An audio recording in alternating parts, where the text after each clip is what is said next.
A empresa de exploração espacial do bilionário Elon Musk, a SpaceX, pretende colocar em órbita mais 24 satélites da Starlink neste sábado. Comigo aqui no estúdio, o Pedro Pallotta, que é um especialista em astronáutica. Tô correto essa Exatamente. expressão? Ele mantém um canal no YouTube, o Space Orbit, que eu convido todo mundo a assistir, e trouxe para ele dividir esses conhecimentos para a gente falar do negócio que vai muito além das incríveis imagens de lançamento de foguetes. Vamos começar aqui com a primeira tela, porque a gente tem que falar de números e os gráficos, e aí a história vai se contando. Essa aqui é a impressionante, não sei se dá para falar de evolução, mas o crescimento dos lançamentos de foguetes. A partir do famoso programa Apollo, então em 1969 a gente tem poucos lançamentos cujo objetivo era colocar um astronauta em órbita e depois a Apollo 11 que leva o homem à Lua, até a gente salta para este século e as nossas décadas. Em 2023 a gente teve impressionantes perto de 3.000 lançamentos em todo o planeta Terra de diferentes empresas particulares ou organizações estatais. E olha esse número aqui.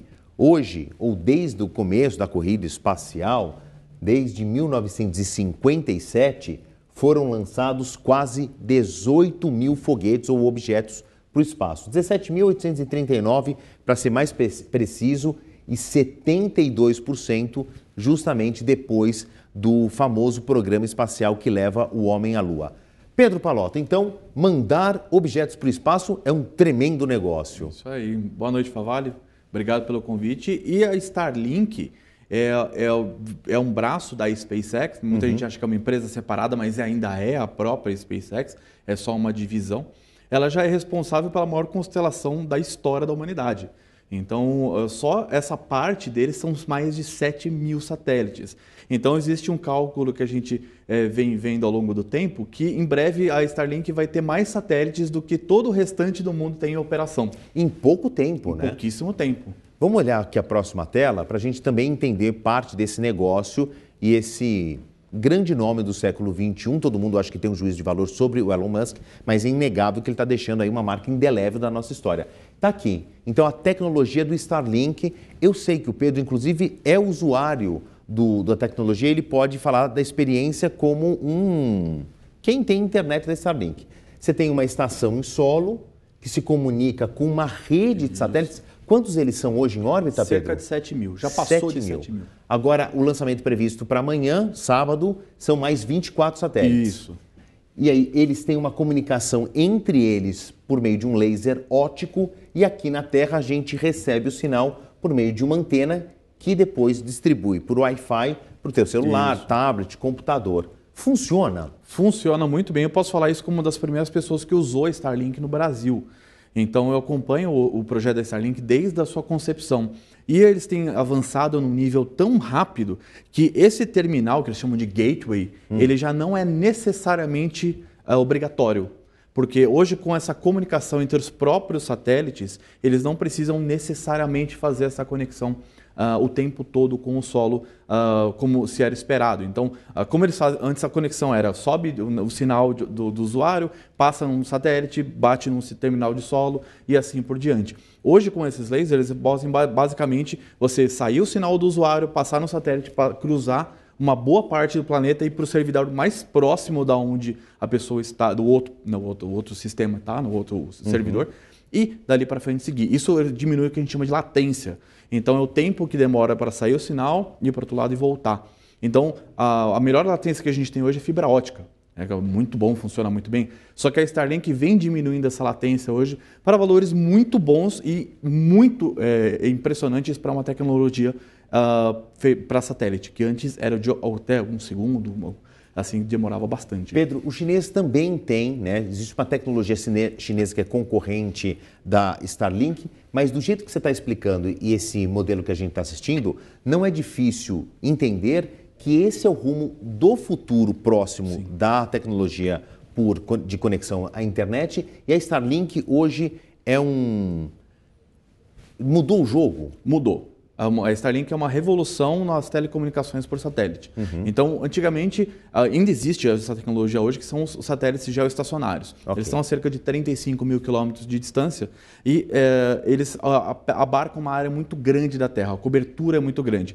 Mas a diferença da Starlink é que os satélites estão mais baixos, estão a cerca de 550 quilômetros, mas a quantidade é muito maior. Então, você consegue ter essa latência mais baixa também, e eles conseguem atuar em vários setores diferentes. Então, até pouco tempo atrás não tinha internet por satélite nos polos, hoje tem por causa da Starlink. E outras empresas já começam a replicar esse tipo de iniciativa, só que é muito difícil, porque a SpaceX tem o próprio foguete, né, que pousa, é extremamente barato e tem os seus próprios satélites. Para você ter uma ideia, a SpaceX faz 60 satélites desse por semana. Nossa! Isso são valores muito inacreditáveis até hoje, assim, até 2024. Então é uma produção muito rápida e eles vêm hoje com uma tecnologia ainda mais impressionante, que é a chamada Direct to Cell, onde você não necessariamente vai precisar da antena. Então você consegue se conectar com um celular 4G em qualquer lugar do mundo. Vamos para a próxima tela, porque eu queria também entender essa tecnologia de lançamento. Primeiro aqui, rapidamente, o quão é a evolução da Starlink, né? Começa lá em 2019, fazendo pequenos lançamentos e agora, já em 2023, passando para 2024, o quanto eles evoluem em quantidade de lançamentos, como o Pedro falou, hoje na casa de 7 mil satélites em órbita. E aí, a última tela aqui, que eu guardei para o final, justamente, que é a grande expertise do Pedro, é o tamanho do Falcon 9, que é daqui que vão ser lançados os próximos satélites. É esse o foguete. Hoje, principalmente, é o Falcon 9, que é o veículo mais lançado da atualidade, já tem mais de 400 lançamentos. E ele é lançado principalmente por ser barato e ele ser reutilizável, parcialmente reutilizável. Então, a maioria das missões que a SpaceX lança hoje é do Falcon 9 para fins da Starlink, que é a própria constelação deles. Então, esses satélites hoje já têm cerca de 800 quilos, já são satélites mais pesados. Antes eles levavam 50 satélites, hoje eles levam 24. Mas o satélite piorou? Não, muito pelo contrário, o satélite melhorou muito.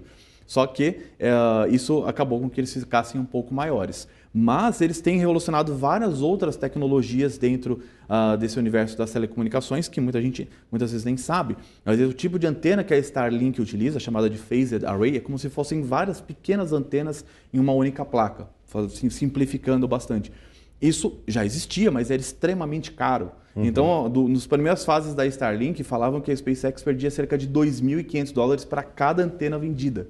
Hoje eles já estão com valor positivo. Então, porque eles foram barateando e melhorando essa produção. E o objetivo deles é fazer os lançamentos da Starlink com o Starship, que é o foguete que eles estão desenvolvendo já há um certo tempo, porque lá eles vão conseguir levar satélites ainda maiores, com mais capacidade de banda e também maior quantidade. Então, eles querem atingir velocidade de 1 gigabit por segundo, que é hoje o que a gente tem com a fibra, só que por satélite. Bom, vocês entenderam que o Pedro é um enorme entusiasta, entende muito. Como esse é um assunto fascinante, tenho certeza que eu vou trazê-lo aqui mais vezes para ele explicar a evolução dessa empresa e de outras. Pedro, obrigado, até uma próxima.